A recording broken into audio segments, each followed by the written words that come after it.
Okay, so are you ready for a deep dive that really challenges those preconceptions? Because today we're tackling Islam, Okay. but not in the way you might think. We're diving into the heart of it through these really insightful quotes from this book I found called The True Islam. Oh, interesting. I love that approach. The author, Edward Tropia, he takes these powerful quotes from Islamic scholars, Right. and then he uses those to kind of address common misconceptions about the faith. It's such a cool approach, right?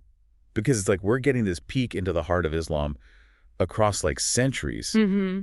And he opens chapter 1 with this real zinger. How strange. You lose something small and cry while you waste your whole life and still laugh. Wow. I know, right? Talk about a powerful way to kick things off right. That's Ibn al-Qayyim. He was a 14th century scholar who is known as the scholar of the heart. And that quote, it's like a wake-up call, right? Mm-hmm. Highlighting this core Islamic principle that our lives are so precious. Time is fleeting. Yeah. Are we spending it on what truly matters? It really makes you pause and think about it, right? Yeah. It's a message that anyone can resonate with, no matter what your background is. Absolutely. And that's what I love about all these quotes is that they really just speak to these universal truths. Yeah, and this emphasis on inner transformation over outward actions is something you'll find throughout all Islamic teachings. Yeah. And it reminds me of another quote from the book. This one's from Umar ibn al-Khattab.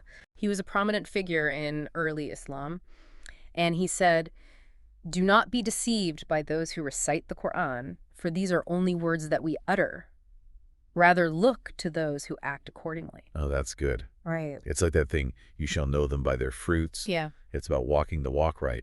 Precisely. It's not just about saying the right things, but it's like embodying those principles in your daily life. Yeah. It's about the state of your heart, the intentions behind your actions, this inner struggle, this striving to live a life that's aligned with your values. That's actually a form of jihad, Oh, wow. which is often referred to as jihad al-nafs, the struggle against the ego. That's really interesting. I've never heard that Yeah. interpretation before. That's really cool.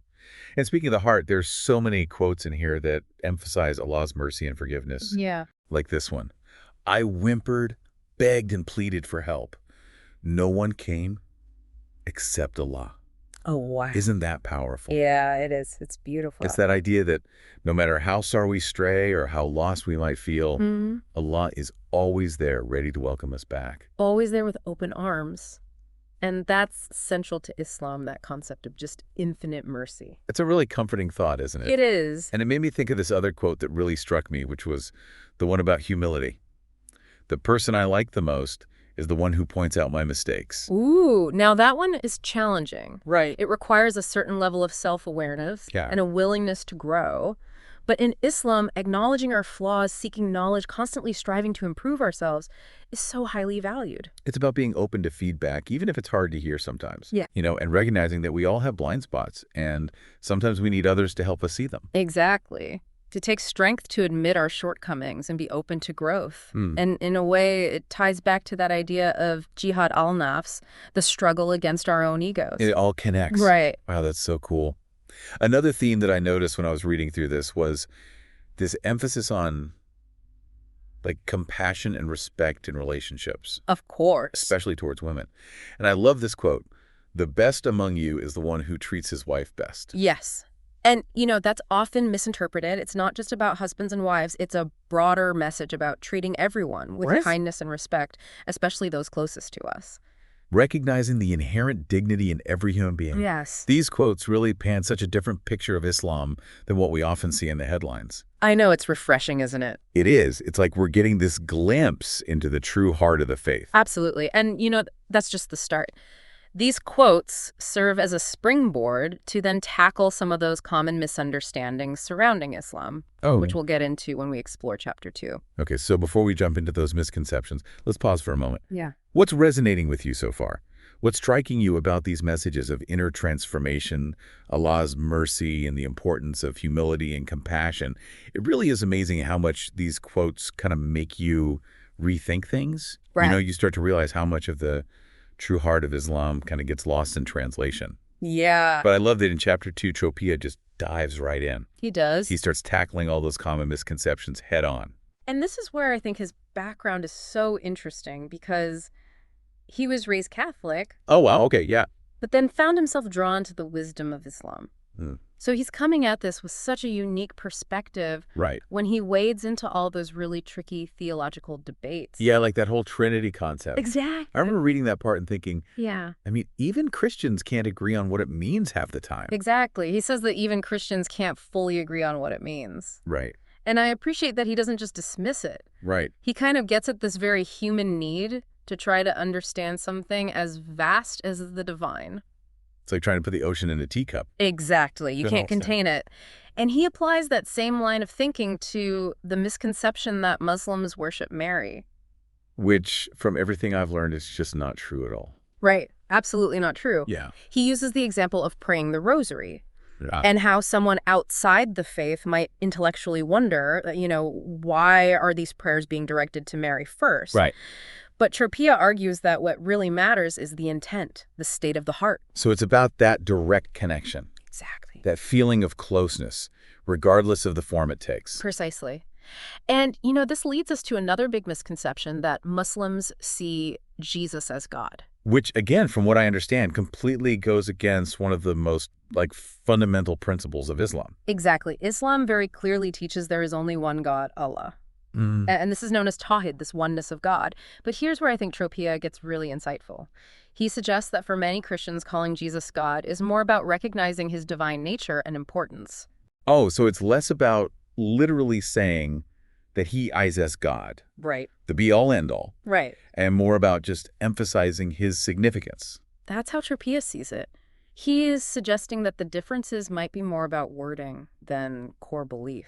That's a pretty radical thought when you really think about it. It is. And then, of course, there's that whole idea of Jesus dying for our sins, All right. which is obviously so central to Christianity. Huge. But it can be really confusing for people to wrap their heads around. Absolutely. And Tropea doesn't shy away from that at all. He even points out that within the Bible itself, there's this idea that simply believing in the crucifixion isn't enough for salvation. Right. Remember when Jesus says, "I don't know you," to those people who claim to have done all these great things in his name? Oh, wow. Yeah, yeah. That's what Tropea is getting at. He ties it back to that central message of action and intention that we talked about earlier. It's about following Jesus's teachings, living a life of love and compassion, not just intellectually assenting to this event. So it's not just about pinning all your hopes on this one event, however significant, Right. but it's about actually walking the path, embodying those teachings every day. Precisely. And finally, Tropea tackles this whole misconception about God's name, Okay. pointing out that both Islam and Christianity actually have multiple names for God. Oh, that's true. Yeah. He lists out all 99 names of Allah. He does. Yeah, it's very impressive. And what I find so fascinating is that when you compare these to the Hebrew names for God, you actually see so much overlap. Words like the merciful, the compassionate, the just, these qualities that transcend any specific religion. That's really cool. It's a powerful message that despite our differences in beliefs and practices, Yeah. there's this common thread of faith that kind of binds us all. Exactly. And that's what's so refreshing about Tropea's whole approach. He's encouraging us to look beyond the surface level, to look beyond the labels and the dogma and really get to that shared essence of faith. It's like he's building bridges instead of walls. Exactly. So I'm curious, how does this kind of perspective shift your thinking? Have you ever encountered these types of misunderstandings about Islam or other faiths? And how does this conversation make you think about them differently? Just take a moment to kind of reflect on that, and we'll be right back to wrap things up. It really is kind of wild when you start to think about it. Yeah. You can get so caught up in those little details that separate us. Right. But underneath, Yeah. there's so much common ground. Mm-hmm. And, I think Tropea leaves us with this really fascinating thought. Okay. He talks about how all prophets, like Abraham to Jesus to Muhammad, they're all brothers, really united in that same core message of, love, compassion, submission to something bigger than themselves. Yeah, it is like they're all saying the same thing, Right. just in different languages. Yeah, different paths, but maybe that same destination. And that leads us to that really big question that Tropea poses, Okay. What if instead of focusing on the things that divide us, Yeah.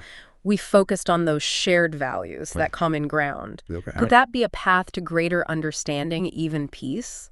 Wow. Now that is a question worth thinking about. It is. It makes you realize that, taking the time to explore different faiths hearing those different perspectives. Yeah, It's not about abandoning your own beliefs at all. right. If anything, it just makes them stronger. Absolutely. It deepens your understanding of everything. It's about recognizing that shared humanity, Right. that fundamental desire that we all have to connect to something greater than ourselves. Yeah. And when we come to these conversations with open hearts and minds, it's Mhm. amazing what we can discover. That's what I love about a good deep dive. Right.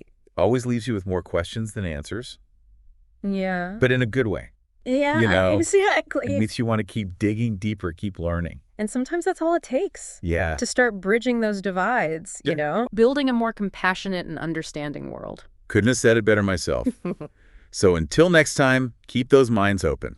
Yes. Keep diving deep. Keep exploring. And remember, those most fascinating discoveries are often the ones we least expect. Absolutely. See?